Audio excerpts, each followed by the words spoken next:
Well, as I mentioned, with all of these processes, with the fact that we're operating in oxygen, there is this problem all around us, oxygen, with UV curable resins that are based on a free radical process, so that's functional acrylate, multifunctional acrylate monomers.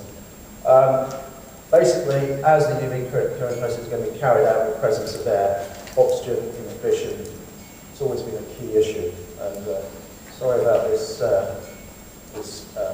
so early in the morning, but basically the oxygen is interfering with the polymerization process, and that will be really occurring at the surface.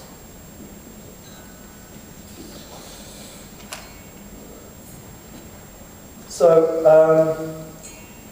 there's a number of things, number of factors with UV inject inks which actually make the situation worse.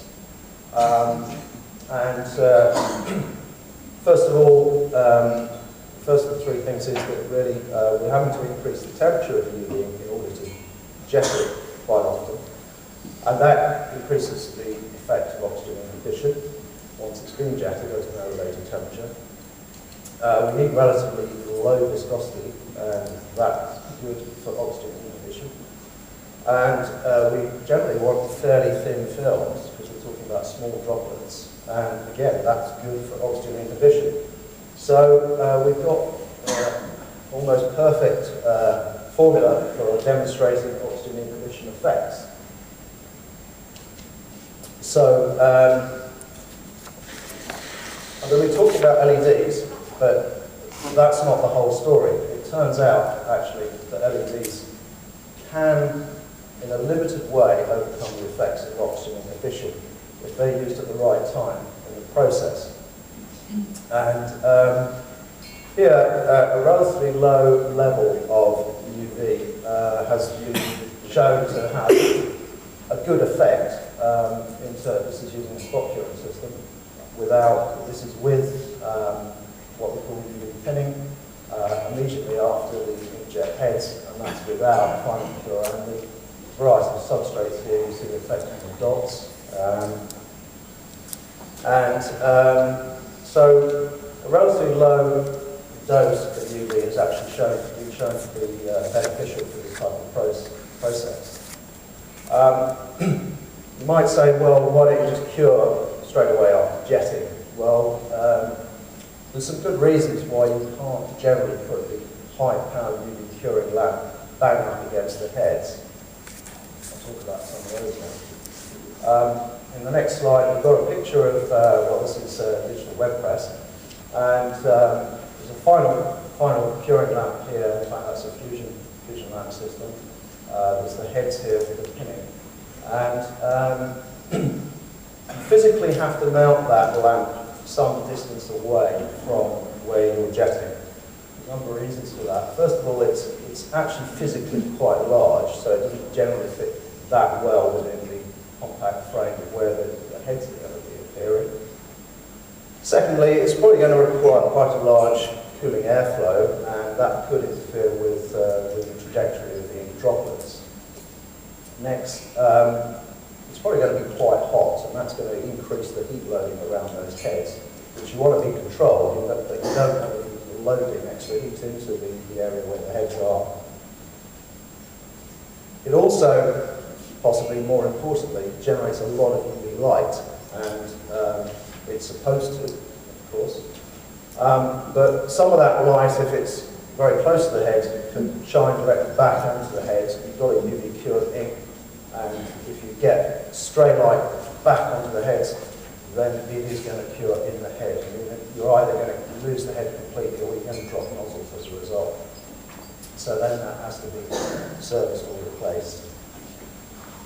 And generally lamps, certainly arc lamps, not so much with microwave lamps, but even microwave lamps take many seconds or even minutes to stabilize.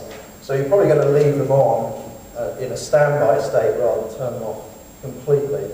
And so you've still got airflow and heat being generated in the process. So there's a lot of good engineering factors why you probably don't want to put that UV high power lamp bang up against the heads. So I've shown you some slides of the effect, the beneficial effect of UV, a low level of UV on the process. Let's talk a little bit about some of the test methods that we can use. There's really 3 levels of test, certainly that we use at Expo generally. And we are sort of actively engaged in this kind of test as an ongoing basis. First, fairly simple is drawdown tests, and that is really to establish an initial effectiveness of inks on a variety of substrates. It's limited, and it really sort of shows you a worst case in terms of the ability to cure an ink. More effective are ink jetting trials, using a variety of test images where you can see dots, spread of dots, lines, the merging of lines, and the separation of dots that make up those lines. So adjacent lines, you can see merging and separating effects. Solids, looking at coalescence, some people call it reticulation. If you overcure, overking, you can get what's known as a phonograph effect. So you're actually freezing the pattern of the jetted solid, which may be undesirable. Text, the minimum point size that you can actually read is important. Reverse text, so white out of black, for example, see the solid boundary quality, and colour images, of course.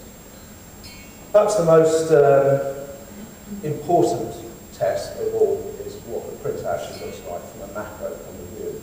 So the proof really is in the printing. So there's no substitute for doing actual print tests, and it's great having a machine to do it on. So this machine, the digital web press that some chemicals sell under the name of the solar jet machine. This is the example of a digital web press for label printing, and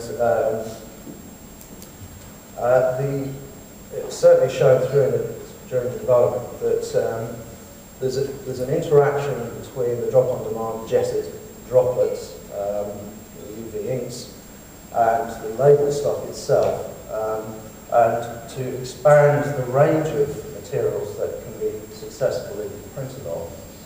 Certainly the UV pinning has been shown to be beneficial. Talk a little bit about some of those results.